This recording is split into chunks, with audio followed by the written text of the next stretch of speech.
Welcome back to my channel, Ragamuffins. My name is Raggy, and today I am bringing you a tier list in which I am going to be rating Hisuian Pokémon.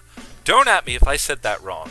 But yes, all of the Pokémon that were introduced in Pokémon Legends Arceus. So this includes completely original Pokémon and Pokémon that are just regional variants of already existing ones. The interesting thing about Legends Arceus is that it introduced evolutions that are exclusive to Legends Arceus, so we will probably never see them in another Pokemon game ever again. And I guess it's no different from Galar introducing evolutions that we probably won't get in future games either, but it stands out to me in this one, and the reason for that is because a lot of the evolutions are actually, really good. I think that they should just stick around, the likes of Ursaluna or Kleavor or whatever, but we're going to get into that in a bit. In any case, I'm going to be rating them today just for any old reason, just my favorites, I guess, ranked S through to D, and I haven't really looked at this too closely, I haven't really given it a lot of thought, but we are going to go into it right now, just in the order that we see them. So for any old reason,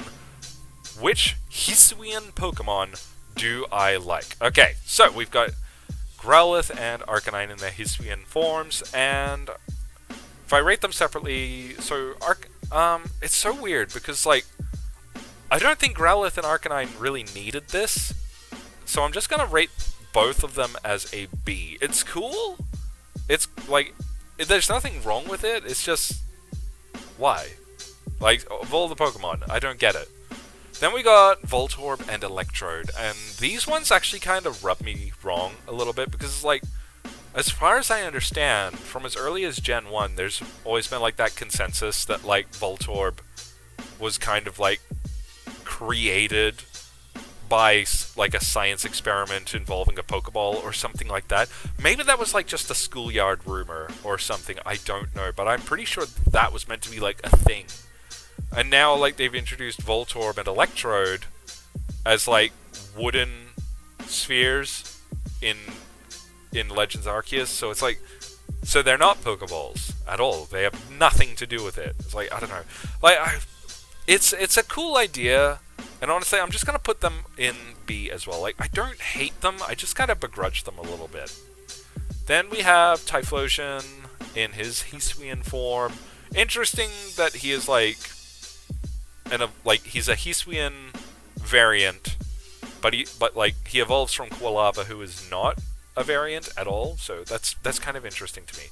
And the same goes for all of the starters introduced in this game. But I have to probably rate Typhlosion as an A. His ghost typing makes him really interesting to me, and what's interesting about it is that for as long as fire starters have been a thing, he has been the only one to have a base type, just a single base type. He's just pure fire.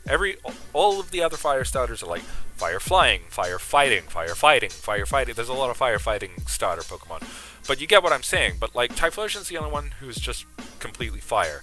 But then he also now has his Hisuian form, which completely negates that sort of, where he's now a fire ghost type, and it kind of suits him. They did a really good job. I wish this picture had the fire on him, but they did a good job. Then we got Hisuian Quillfish, and this guy doesn't stand out to me. I'm actually going to rate him as a D. I don't care for him much. Quillfish is just not an interesting Pokemon to me in general.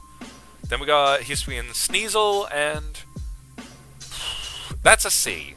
It's not as bad as Quillfish. I like Sneasel more in general, but I don't think he needed a Hisuian form. It's especially since it's kind of white in color, and don't ask me its type. I cannot recall Hisuian Sneasel's type, but it's white in color, which is reminiscent of ice, which is the type that he is initially anyway, so it's just kind of whatever. Then these ones are interesting. This is Dialga and Palkia in their origin form, and what's interesting about that is Giratina, their counterpart, also has an origin form, but that was introduced all the way back in Gen 4, but now we finally have an origin form for Dialga and Palkia, and weirdly, I'm gonna rate these guys in totally separate sections. For Palkia, I actually think that's a solid A. The Centaur appearance looks good on him. It kind of reminds me of Centaurimon from Digimon, which is one of my favorite Digimon. But then Dialga, they tried to do like a similar thing, and I can respect that they tried to honor like the initial design they had for Dialga and Palkia, where it's like they were similar but different. And they've done that here too, but it's like trying to do like the centaur thing, but like, I don't know, they've really missed the mark with Dialga, so I'm going to put that all the way down in D, actually. Then we have Samurott, and Samurott, he doesn't look too different from like his regular form. I think he's meant to be a dark type, which would have suited him initially anyway, because he's kind of based... Well, Duat is based on a ninja, which would have made sense to be dark type, but then Samurott is purely just a samurai, isn't he? So I don't know. This one's kind of like meh to me. I'm just going to rate it a B, respectfully, because it's not bad. There's nothing like wrong with it. It's just kind of like, whatever. Then we have Hisuian Lilligant. And Hisuian Lilligant, like, okay, Lilligant is a Pokemon who sorely needed some love. As far as grass-type Pokemon goes, it really flew under the radar for a lot of people. Unfortunately, its Hisuian form doesn't really do much for it. I'm going to put it in a C, because it is different enough that like it kind of arouses your curiosity. It did for me. I had to wonder, is this like a pre-form for Lilligant, or is it an evolved form? No, it's just Hisuian Lilligant. But it's so different looking, but like in such a weird way. Like it's just, I feel like they really missed the mark, unfortunately. Then we have Hisuian Basculin, and Hisuian Basculin is literally just Basculin with a white stripe. So I'm going to put it down in D. I don't care for Basculin as a Pokemon in general, but then they give it like a white stripe and they call it a regional variant, and it's like, oh, it's so different now. Like, you wasted time. They wasted their time. Okay, this one is actually really interesting. We have Zorua and Zoroark in their Hisuian form, and they also, like Typhlosion, are ghost types.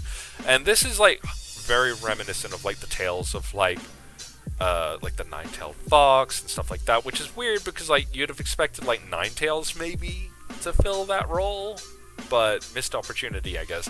Zorua and Zoroark do a really good job here as well.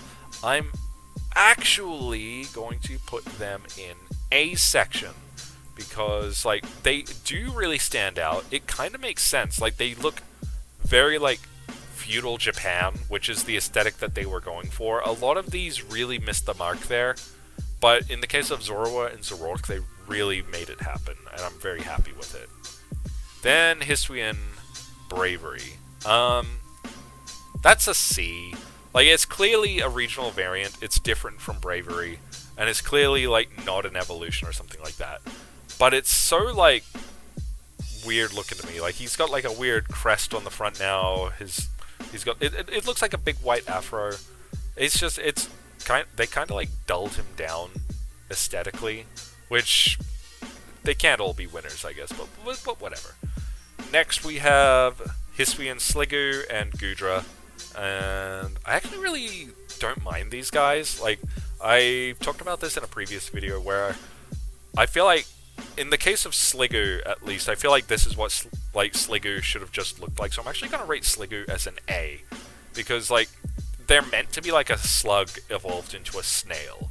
And I, like, the little shell shape on his back, in his regular form, is so, like, hard to see. Like, I didn't realize that was there until many generations later, if I'm being honest. So, you know, it was kind of like, wait, was that shell always on his back?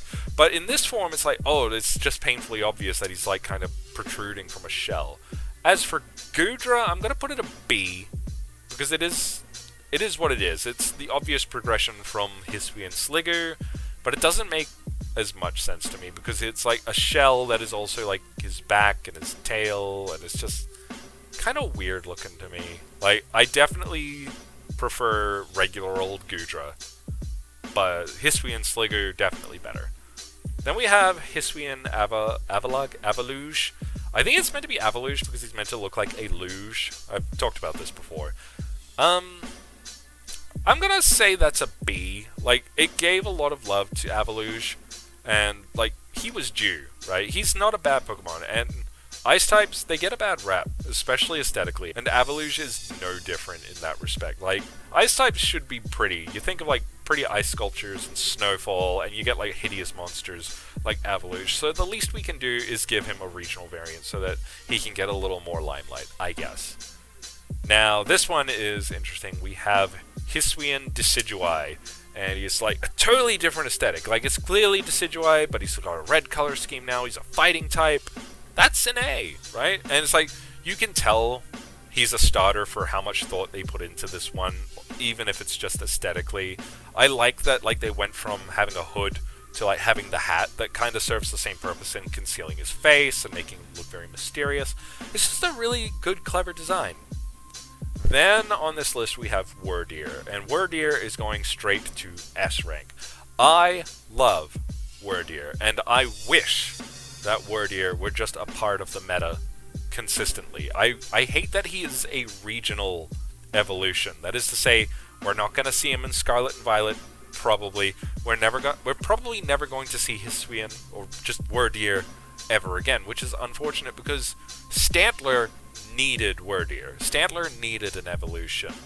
And unfortunately, we're probably never going to get it again, despite how cool Wordeer was. So I feel really bad for him. Then we have Cleaver. The new Scyther evolution is also going into S rank. I liked the idea that he could evolve into Scizor, or maybe he'll turn into Cleaver. I don't know. It's up to you. But like, this could have been like a thing that they just kept rolling with, where it's like he could have had even more possible evolutions based on different ways to cut stuff in half. But, you know, similar to Wordeer, we're never going to see Cleaver again, and it just breaks my heart a little bit. So, sorry, Cleaver. Ursaluna, like the other two, is going straight up into S rank for the same reason. I love Ursaluna. He makes so much sense. And Ursaring, not a bad Pokemon, needed an evolution. We never got Mega Ursaring, and that's fine because it paved the way for us to have Ursaluna, who unfortunately we're never going to have again. The weird thing about this, while I'm on the subject, is that like all of the Hisuian Pokemon and like Hisuian evolutions, like the justification as far as I understand for them not being in the current game, so the meta, is that they went extinct. But like, okay, Ursaluna evolves from Ursaring. Ursaring is not extinct, so we should still be able to get Ursaluna. Same story for Cleaver. Same story for Wordeer. Make it make sense, Nintendo. Jeez. Then we have Basculegion in both of its colored variants, and I'm just gonna say C. You could argue with me all day about whether or not Basculin needed an evolution. I think Basculin is such an uninteresting Pokemon that he could have been given 2 new evolutions, and I would never have cared. So I'm going to put him down in C, just because I believe that there were probably a lot of people who really liked Basculegion. And I feel bad for those people because they probably feel a similar way to me. There's no reason that we couldn't just keep them around similar to Ursaluna or Wordeer or whoever. So yeah, then we have Sneasler, the evolved form of Hisuian Sneasel. And Sneasler, I'm gonna put him in B. Unlike a lot of the other evolutions in this game, I don't really care for him all that much. He's kind of uninteresting to me. Like, I appreciate that he's there. More is better, but it doesn't sing to me. Then we have Overquill, and Overquill, so because I put Quillfish in D, but I'm actually going to put Overquill in B for a few reasons. That Quillfish has needed an evolution for a very long time, and Overquill, if only for his name, is a pretty clever design and name. Overquill, Overkill, I get it. He is exactly what Quillfish needed, but to this day, Quillfish continues to be a non-evolving, single, relatively useless Pokemon, especially when you compare him to other options. Again, this harkens to the whole matter of, like, Overquill is not in the meta anymore. He is a Legends Arceus exclusive, so, you know, I feel bad for him. Then we have Enamorus, and Enamorus is interesting in that it is, like, related to the trio from Black and White, Thundurus, Tornadus, and Landorus. And it even comes with a Therian form and a regular form and everything. I'm gonna put Enamorus in B rank in both of its forms. It's same story to me. I respect it for how bold its design is, albeit contrived and out of left field.